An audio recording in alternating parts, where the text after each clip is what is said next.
Welcome guys to the grand finals of EGCTV, the Elite Classic. This is the best of 9 and this is match number 8. This time 1Puppypaw playing as the Mongols in the color blue and MarineLord playing as the English in the color pink. Now this is a classic matchup. It's a classic to see the English against the Mongols, two classic civilizations that have been since the beginning of the launch of the game. So we're very familiar with this matchup. They have a lot of, different. There are different ways that this matchup can go. Like, looks like 1Puppypaw will go for an early wheelbarrow. So as soon as he gets the meal, we'll be able to get that wheelbarrow. So he's gonna be playing a little bit more of an economic build. Meanwhile, the Mongols need to see if they're gonna tower rush, because I don't think they will. This is one of those matchups where, look at that guy trying to take the ship. He's gonna find it. He's gonna find it. By the way, while you see this guy taking the ship, if you like this video, don't forget to give a like. Subscribe to watch more Age of Empires 4 content. Oh my god, do we have wind here? I didn't know we have wind on those gears. This is actually a very nice detail. I didn't know we have the wind. It's the first time I see it. Do we have these updates before?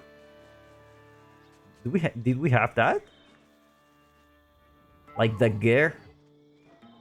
Like the closest moving? Oh my god.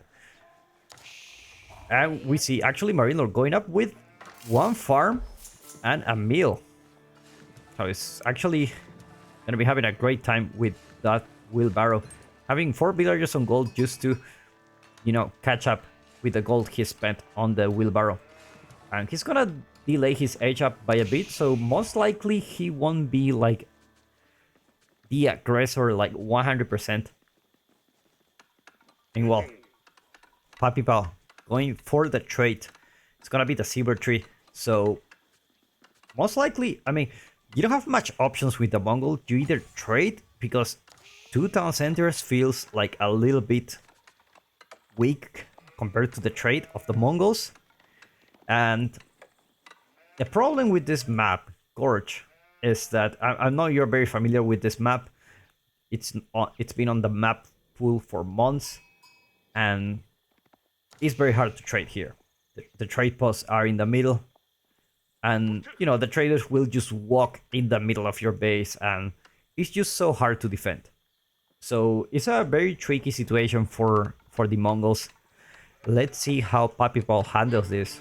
Because if the trade is secure, and, you have enough traders, then things get much easier for you as the Mongol.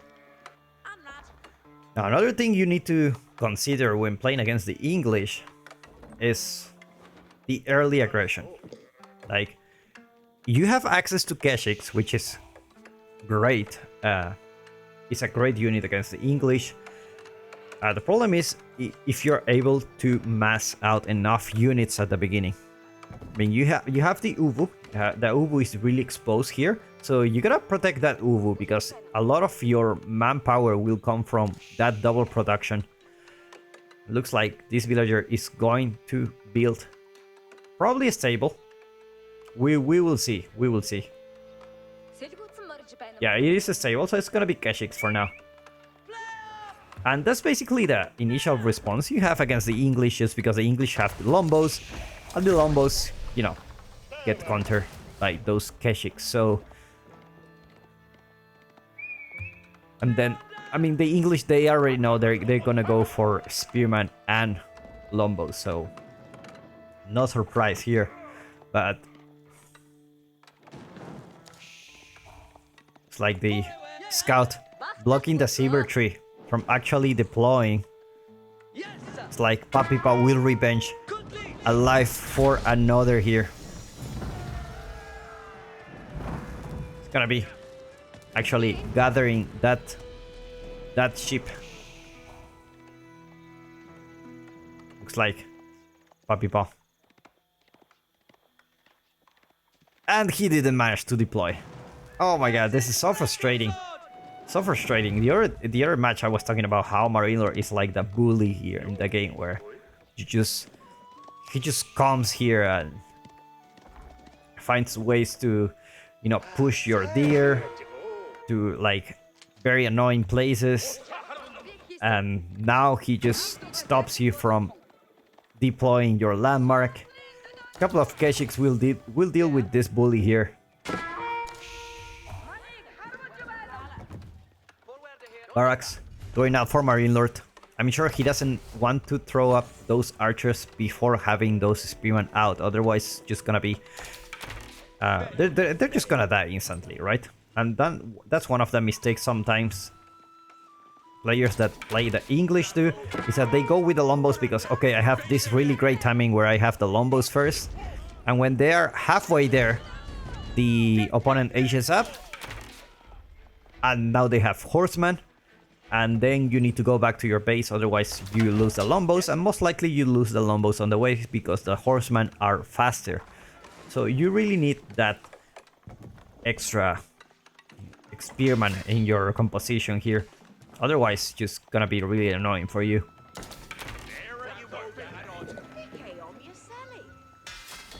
And looks like MarineLord is gonna mass some units before going here. Lombo numbers looking pretty good for him.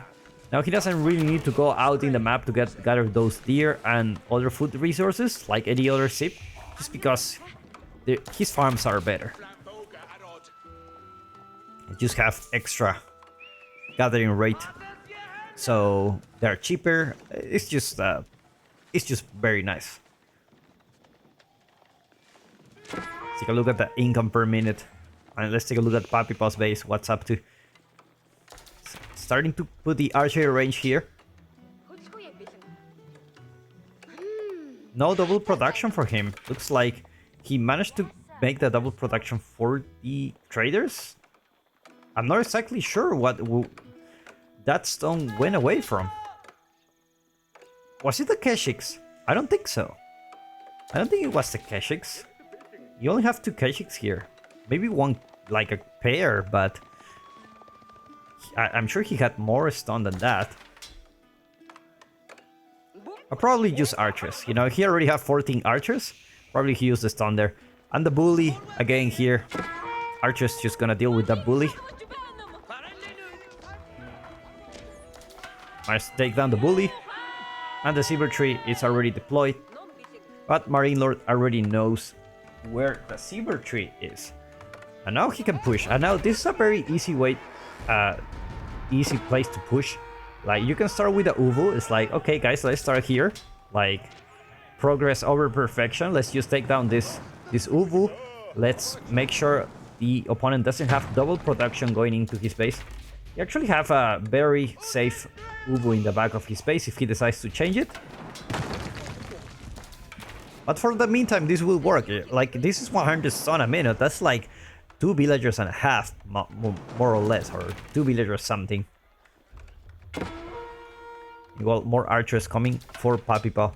A distinct lack of Keshiks coming for Puppypaw as well, so it's not gonna be having a great time against those lombos.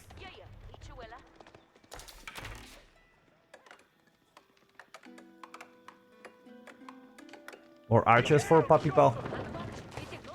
It's like the stone. We'll get taken down here.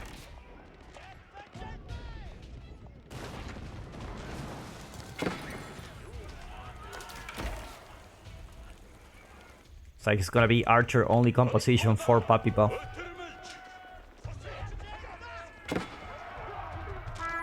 Gonna take down the spearman.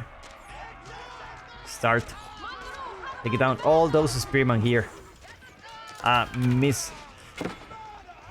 Misclick in the micro for MarineLord, managed to lose all the spearmen for himself, and now these lombos are available for those Keshiks to attack. It's like he will retreat for now.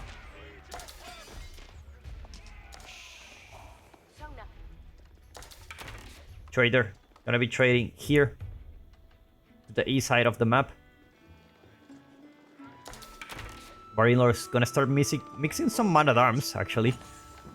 It's like, forget about, like, I don't see Keshiks, then I don't produce Spearman. And that's one of the things he does really well, is that he's not fixed to that only composition. Like, oh, okay, Spearman, Archer, Spearman, Archer. If you don't see, like, you already see your opponent with like 20 plus archers, it's like, there's no way he can have Keshiks as well, right? So it really doesn't make any sense to just create more Spearman, just put more man-at-arms, and I think things will go in your favor here. Sneaky tower being built here. It's gonna be serving as, you know, as a, how would you call this? Like a resting place for these soldiers. I just forgot the word. I don't know. It doesn't come into my mind. I don't know why. It's like in these games where, like, your respawn point. There you go. Something like that. Your checkpoint. There you go. Checkpoint. So you can put your units here and they will be really good because the English have the network of castles. All the units around this aura gets 20% attack speed, which is really sweet. Now, a handful of man-at-arms for MarineLord. They're just there to tank the damage, you know? They're not really there to really, you know, attack or do damage. They're just there to receive the arrows, and a couple of Keshiks are already here, so 1Puppypaw doing a nice job here. Managed to take down a couple of villagers.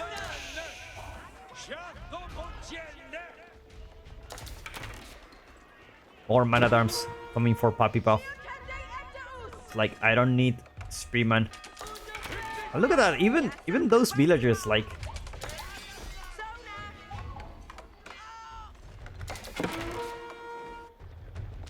looks like 1Puppypaw found the tower here, but he doesn't have any kind of infantry unit to deal with this.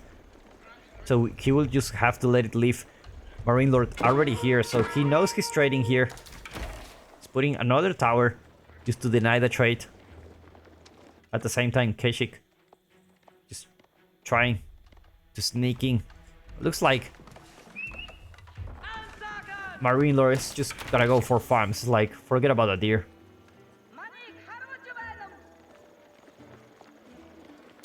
Lombos starting to get really scary. And when it comes to archers versus Lombos, of course the Lombo is the better unit here. Now you really need +1 range armor if you want to fight this. And archers do have the... 1Puppypaw's archers have the +1 range armor, which is great if they want to take a fight. You should take it now, because I feel like now you have much more advantage. The problem is your opponent is next to those towers, and now this trade post got denied. Obviously 1Puppypaw is gonna trade to the west side of the map now.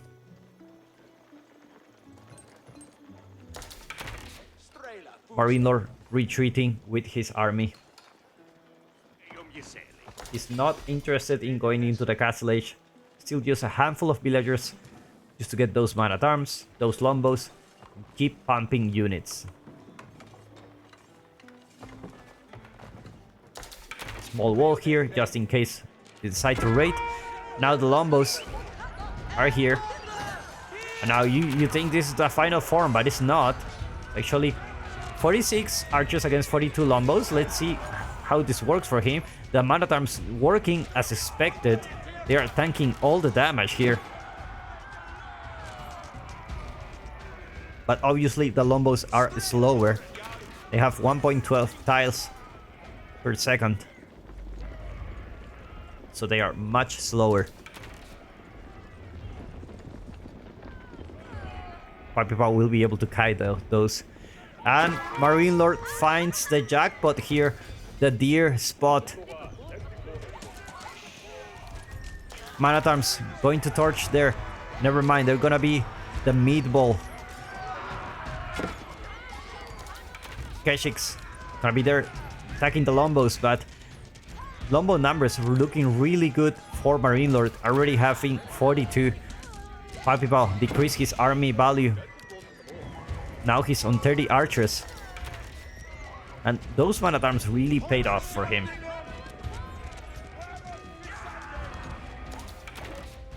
PuppyPaw doesn't really want to build cavalry here. Like when you see this amount of lombos, you either have a mangonel or a ton of horsemen. Because there's no other way you can deal with this. Another tower here. Let's take a look at MarineLord's vision, because it looks like he has vision in most places in this map. And he suspects that he may be trading here. They already have a tower, so this will delay MarineLord's attack. But this trade is not exactly the best. Only 27 gold. But have plenty of traders? Not yet, only 9.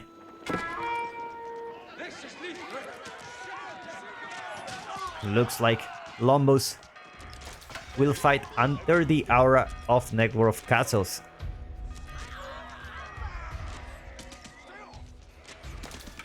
They can actually take down this outpost. Fortified outpost, actually. Interesting position. Siege engineering coming for MarineLord. It's like one Lombo is going there to scout. Where are the traders?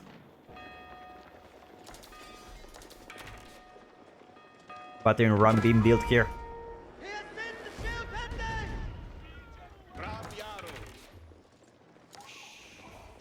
Single battering ram will help MarineLord a lot to push his opponent out of the deer. Now that he's out of the deer, like he still have plenty of food resources here. Just needs to go out now. Like this outpost is gonna go down for sure. Meanwhile, the archers. Oh, look at those Kechiks are just gonna die instantly. Instantly. Like they have no chance. And the man-at-arms still tanking damage.